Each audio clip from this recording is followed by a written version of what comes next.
السلام عليكم، كي دايرين؟ لاباس عليكم؟ نتمنى احوالكم تكون بخير. مرحبا بكم معايا في فيديو جديد ووصفه جديده اللي نتمنى تعجبكم ان شاء الله. اليوم غنشارك معكم حلوه دوز اتاي كتجي لذيذه بزاف وسهله التحضير. نتمنى تبعوا معايا الفيديو الاخير. بسم الله والصلاه والسلام على رسول الله.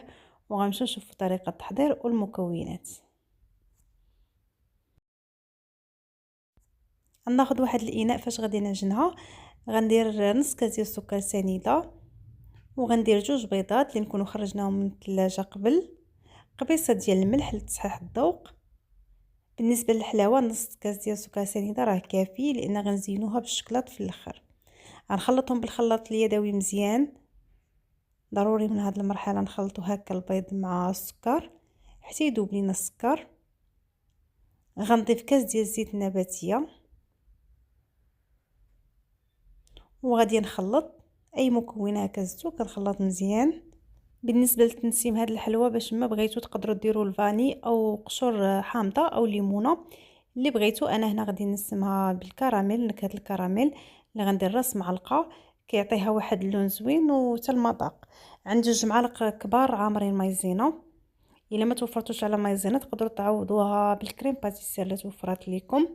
وكنخلط مزيان، كنخلط غير بالفوي، ما كنحتاجش ندير ايديا. عندي نص خماره ديال الحلوى، ما غاديش نديروها كامله، غنديرو غير نص. وغنبدا باضافه الدقيق. بالنسبه للدقيق انا غنعبرو معكم هنا بالكاس، درت الكاس الاول وغادي نبقى نخلط هكا غير بالفوي حتى غيبان ليا الخليط بدا كيتجمع. وغندير هذيك الساعه ايدي. دابا غنضيف الكاس الثاني وغادي نخلط. لما ليا مازال خاص الدقيق راه غادي نزيد، ما نديروش الدقيق دفعه واحده. كنبقاو هكا غير بشويه بشويه باش نعرفوا الحلوى شحال خاصها وشحال غادي تهز لينا. صافي هنا غادي نحيد الفوي وغنضيف الكاس الثالث. كنضيف غير بشويه هكا وتنخلط. عجينه اللي كتكون كتلصق شويه هكا في اليد، ولكن عاوتاني ماشي بزاف، غير شويه. هانتوما تشوفوا معايا القوام ديالها كيف غادي يكون. بالنسبه للكاس اللي عبرت به الدقيق هو اللي عبرت به الزيت، هزات لي 4 الكيسان. هذا هو الكاس الرابع والاخير. وغنبقى هكا كنجمع.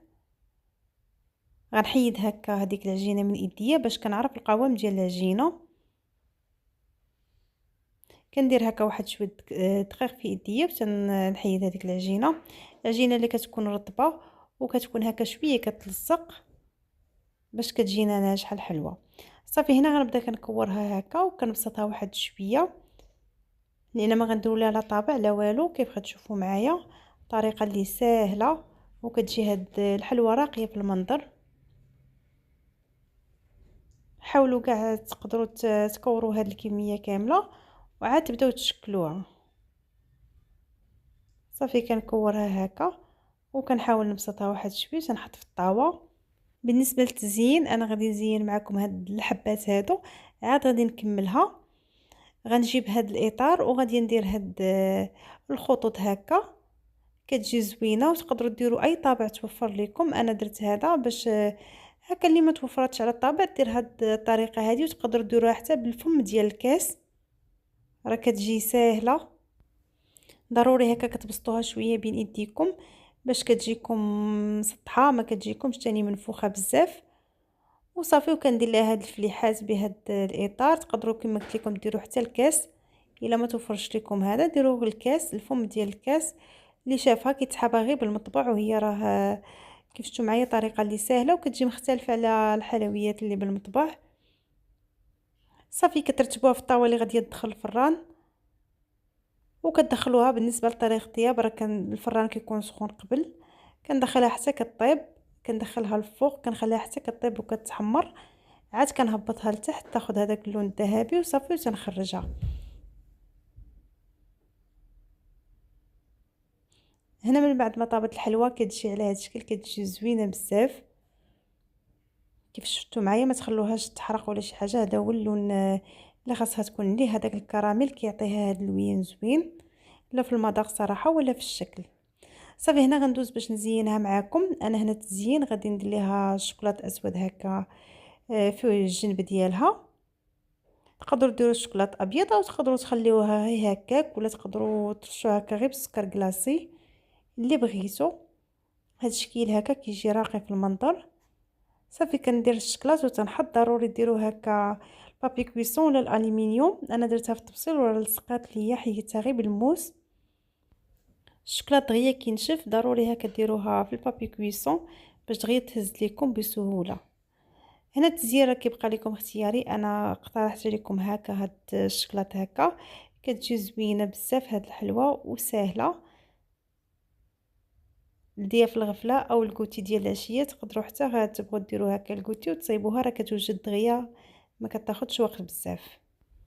دوازتاي اللي ساهل ودغيا كيوجد. ودابا مع العطله والوليدات جالسين كنحتاجوا بحال هاد اقتراحات هكا ندوهم معنا لكننا خارجين هاد الحليوه او هكا العشيه باش يديروا الكوتي.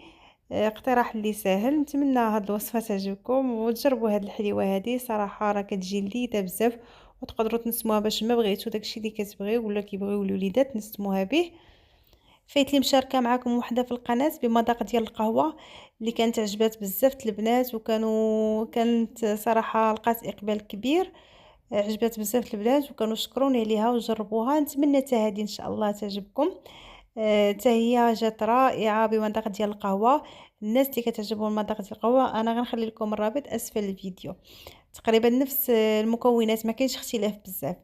من بعد ما كملت التزيين ديالها راه كتجي على هذا الشكل كتجي رائعه وراقيه في المنظر. قدميها بوجهك احمر هكا وكيف شفتوا راه دغيا كتوجد. ضروري هكا نقسم معكم واحد الوحيده تشوفوها كيفاش كتجي. راه كتجي مقرمشه من الداخل وكتجي طيبه مزيان لانني طيبتها على الخاطر ماشي زربت عليها. طيبه حتى من الداخل محمره. شوفوا كيفاش كتجي راه كتجي رائعه هشيشه بزاف. وهذاك المذاق ديال الكراميل راه تيعطيها واحد لو زوين.